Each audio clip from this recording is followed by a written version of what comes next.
Welcome back, dear viewers. And in this segment of our program, we are going to talk about Egyptian youths and the government's efforts to communicate with them and enhance their belongings to their homeland. And to shed more light on this issue, we are joined today by Mrs. Rania Lelah. She's life and business skills trainer. Good morning.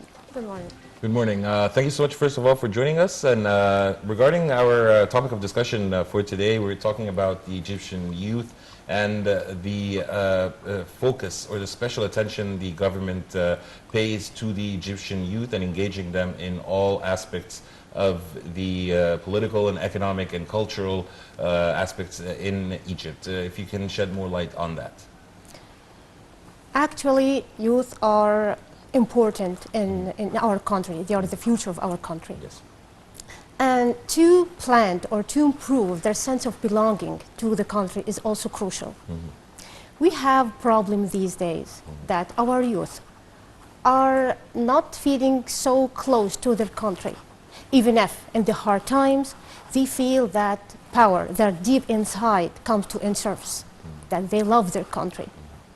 But the major problem of the youth that they set high expectation towards their country. Like, my country should help me, should give me an apartment, should give me a job with high paid, should help me reach my own goals. They forget that they should do it by themselves. They should create their own opportunities to get what they want in life.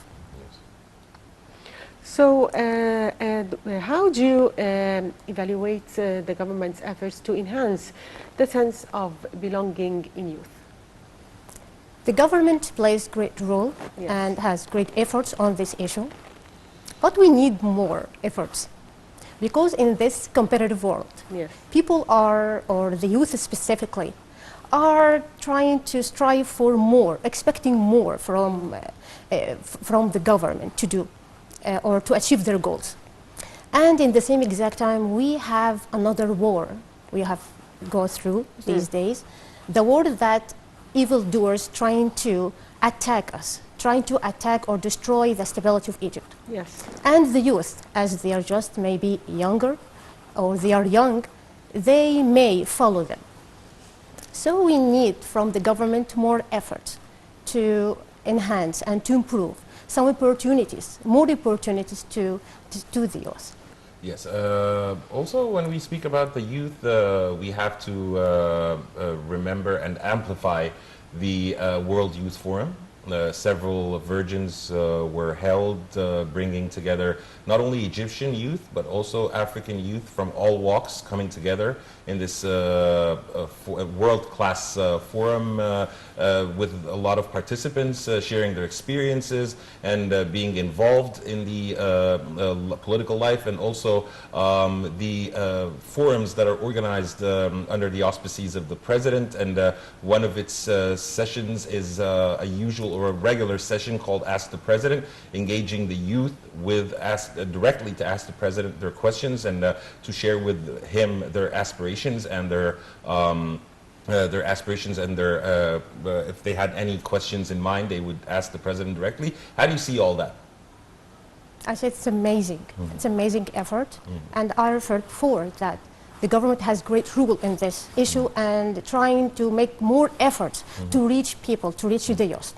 But we need more efforts, like this forum or youth forum. It's a great idea, but we need to reach more people, online and offline. Like, we can go to them in their governorates. If we just make a conference on a month daily, or like monthly, in each of these of Egypt's governorates, it will have great impact on youth. We will reach more. We can have great impact. We can teach them. We can improve their mindset or improve the way of thinking, trying to motivate and inspire them in their own places. So let's talk about the role of media and to what extent it has succeeded in enhancing the sense of patriotism in Egyptian youths. I will refer to the October Victory Day. Yes. Yes. I feel amazed about the coverage or the media coverage of this day. Yes. All day it broadcasts like national songs and movies, you know, and that has great impact on the youth mindset, because in that day they remembered their deep love for their country. They like trying to forget any hatred or any something that worried, or they're worried about something about their future in that day. They cared more about the country. You know, the deep love of their country comes to surface, as I referred before. Yes.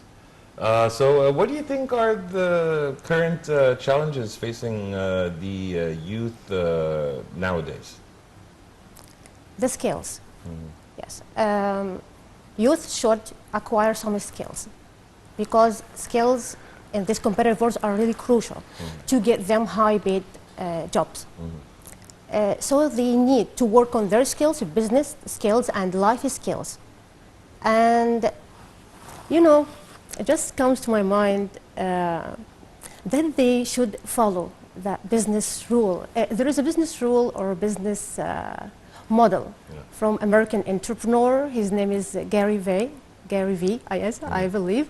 And he said that give, then ask, which implies that you should help people, help them, motivate them, inform them, and inspire them, give them whatever you want, but never ask for something in return. And naturally, they will give you whatever you want after some time. I believe that youth should believe in that thing. It just needs like a twist in their mindset. They should work on themselves and try to give their country whatever it wants. Like I love my country. I will give it my experience, my power, my protection, my support, and I won't wait for something in return. And after some time, Egypt will appreciate, will make you safe, will be proud of you. So before wrapping up this edition of the Breakfast Show, we only have 2 minutes, and we'd like to know your message to youth. Focus on yourself, focus on your skills, acquire whatever you want, acquire many skills to be able to compete in this competitive world. And don't forget about your country. Your country needs you, needs your support, needs your thoughts, needs your creative ideas, needs your work towards it to be the greatest country on this earth. So I'd like to thank you, Mrs. Rania, Lelah Life and the Business Skills Trainer. Thank you for being with us. You're welcome. Thank you so much for being with us on You're the welcome. Breakfast Show. Thank you. And dear viewers, by this we come to the end of today's episode of the Breakfast Show. Just a quick recap. We talked about the trilateral meeting that took place between Egypt, Cyprus, and Greece, and also the sense of belonging among Egyptian youth as we're marking the month of victory of October. And dear viewers, you're in the company of myself, Karim Gamaluddin, and Shireen Adel. Thank you, Karim. Thank you, dear viewers, and see you tomorrow with a new crew.